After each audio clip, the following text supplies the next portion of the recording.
Created with AI PRM prompt, Best Translator, translate any language, dash, //.aiprm.com/prompts/copywriting proof /1793456220095 Hi, warm greetings to all of you. Welcome back to Parision, a channel sharing comprehensive self-development knowledge through books. Today, I'd like to share a famous book about how to invest, allocate, and optimize time effectively to improve life quality and enhance our happiness.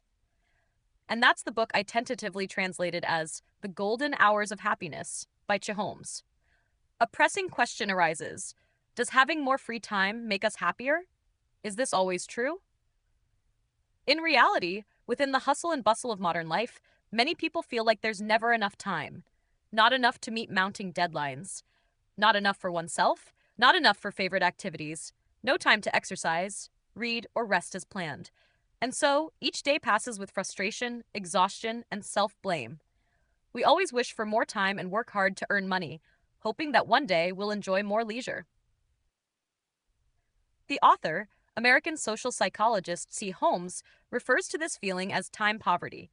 However, the human perception of time is inherently subjective. 5 minutes can feel like an eternity for someone waiting, yet like a blink of an eye for someone bidding farewell to a lover at the airport. Thus, time poverty is not an objective lack of time, but a subjective state where one constantly feels there's not enough time for what they want to do, even when they do have free time. The root cause lies in the sense of losing control when time is dominated by compulsory tasks or unwanted obligations. For instance, office workers might spend 3 to 4 hours a day, about 20 hours a week, on training sessions, 40% of which might be irrelevant to their direct tasks.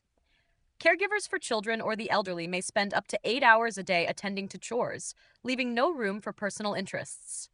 Modern women might work 8 hours a day and then come home to cook, wash dishes, and help their children with homework, leaving no time for themselves. Another reason people feel they lack time is the declining quality of their leisure time. Even with free time, their minds are often scattered, worrying about work or overly immersed in unproductive entertainment that drains their leisure. And ultimately, the deepest cause is the lack of connection between how we use our time and our personal values. For example, some people spend up to 60% of their day on work they hate. If you're experiencing this, you're living in time poverty. Being stuck in this state for too long leads to energy depletion, deteriorating health, higher risks of obesity, high blood pressure, high blood sugar, cholesterol issues, sleep disorders, weak immunity, and feelings of inferiority and helplessness. The sense of time shortage makes the brain amplify risks, creates illusions of failure, and causes procrastination and avoidance of challenges. Moreover, relationships suffer due to lack of quality time. A person with no time for themselves certainly cannot make time for others. They become indifferent to both familiar and unfamiliar people. Worst of all, an overwhelming sense of meaninglessness creeps in, realizing one is merely existing, not truly living. So how do we escape time poverty? Does having more free time really lead to happiness? As a university professor, the author used to be extremely busy. After work, like many women, she still had to cook, clean, and care for her child. Each day left her with no time to do what she truly wanted. This made her question life and even consider quitting teaching to live peacefully on an island. But as a researcher, she decided to use data to validate her choice, to find out if more free time really equates to greater happiness. She and her colleagues conducted a broad survey, building a database that tracked daily activities and life satisfaction of tens of thousands of Americans. The results showed that people with less than 2 hours of free time a day experienced a significant drop in life satisfaction. However, having more than 5 hours of free time a day did not guarantee happiness either, as life could feel boring and aimless, often wasted on mindless social media browsing, random videos, or games. Therefore, the key is not in having more time, but in learning how to reshape and allocate our time each day. There's a saying, how you spend your day is how you spend your life. If you're feeling time poor, it may be time to seriously reevaluate and learn to organize and choose your actions more effectively for your own good. This book will help you answer the question of what truly deserves your precious time. From there, you'll minimize wasted, boring time and increase quality time, the true golden hours that bring happiness. Music Shaping Your Time: What Truly Deserves Your Investment. To determine this accurately, the author advises us to practice time tracking. Track where your time goes. However, this tracking isn't just recording what you do, but also how you feel during those activities. Dr. Holmes proposed a specific method. First, create a timetable. Divide all waking hours, excluding sleep, into half-hour blocks and note down exactly what you did during each period. Be as specific as possible. Group similar activities. For example, instead of writing work, break it down into subtasks like writing reports, replying to emails, team meetings, etc. Make sure to track for at least 1 to 2 weeks continuously. Only then will you have enough data for a comprehensive view of your time use. Second, record your emotions while doing each activity and rate them on a scale of 1 to 10, 1 being very unhappy, 10 being very happy. But what's the right way to define happiness? Positive psychologist Martin Seligman outlined 5 components of happiness: positive emotions, engagement, deep focus, relationships, meaning, and a sense of achievement. A truly joyful activity needs to reflect these 5 elements. Ask yourself, how positive do I feel during this activity? Am I fully immersed and energized afterward? Does it help me connect meaningfully with others or the world? Does it provide purpose or reinforce my confidence or help others in some way? Activities that score high in these areas belong in your ideal zone and should be prioritized. In contrast, activities that make you feel anxious, depressed, empty, guilty, or disappointed should be reevaluated seriously. We can also reference the author's findings alongside insights from Nobel-winning economist Daniel Kahneman, author of Thinking Fast and Slow, to restructure how we use our time. Broadly, your time can be categorized into 3 groups. 1. Happy time. Activities that are both joyful and meaningful, such as helping others, genuine loving communication, hugging, meditation, reflection, self-cultivation, physical exercise, etc. 2. Boring time.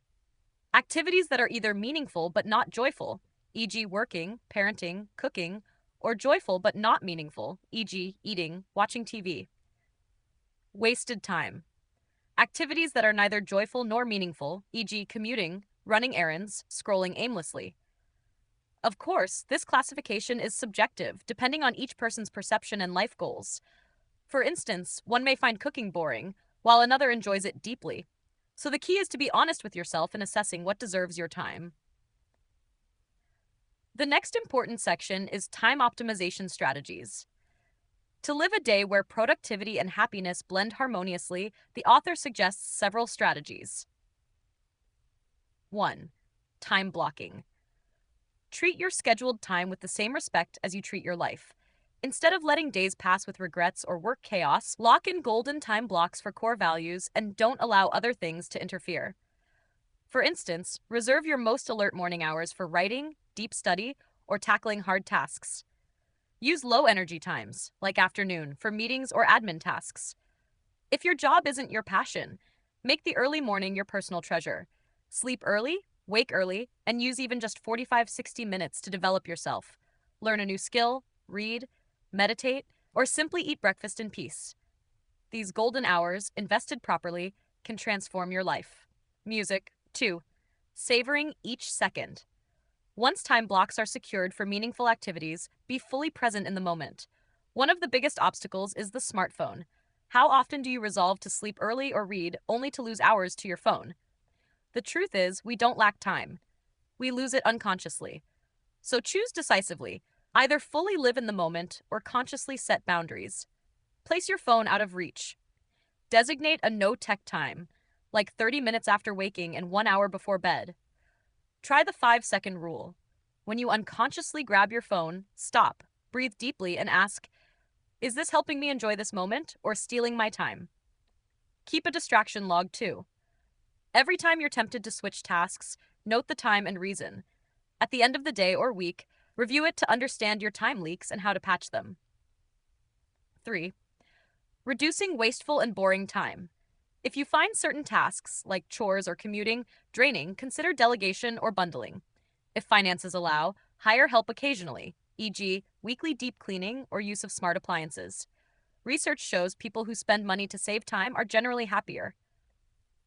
If hiring isn't an option, bundle boring tasks with enjoyable ones. For example, mop while listening to music or a podcast. But note, multitasking isn't always ideal. Doing two things that both require focus will reduce effectiveness and mindfulness. For routine commutes via public transport, it's a great time to read, learn a language, or message friends. But in countries like Vietnam, where many ride motorbikes, that's often not possible. In such cases, consider moving closer to work or finding a job you love, as suggested by Naval Ravikant. If not immediately feasible, practice mindfulness during your commute. Avoid autopilot mode. Nominator 4. Mindset shift. Many people see their workplace as a battlefield. But if you can't find your dream job yet, change how you perceive your current one. Take Candy, a janitor at a cancer center who joyfully worked over 10 years in a job many others could only endure for one. She saw her purpose as bringing cleanliness, comfort, and joy to patients, helping them, talking with them, comforting them. Her positive outlook made her work and life fulfilling. Every job has its hardships, but with a new lens, you can turn challenges into meaning, just as Candy did. 5. Leaving empty spaces. Just like artists leave blank spaces in paintings, don't overpack your schedule. Allow room for silence or reflection, time to pause, think deeply, and reconnect. Also, keep a little space for spontaneous fun, like music, a quick game, or whatever brings you joy. These activities, done in moderation, can raise happiness levels and balance a stressful life. By understanding how to shape time, apply these strategies, and distribute it wisely, we reach the final part, seeing time through a bird's eye view. Seneca once said, "Life is long enough if we use it well." Like birds flying overhead, we should look at life from a wide-angle perspective. Studies show those who view life in decades rather than days are generally happier.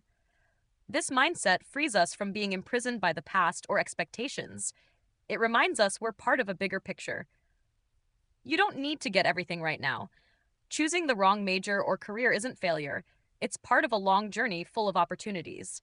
Prioritize what's meaningful first. Life is a book. Each chapter has its own content. Focus fully on your present phase. Allocating happy time transforms "should I do this?" into "when will I do it?" and prompts immediate action. This book reinforces the truth. Your happiness depends entirely on how you use your time, manage your work, and prioritize what matters.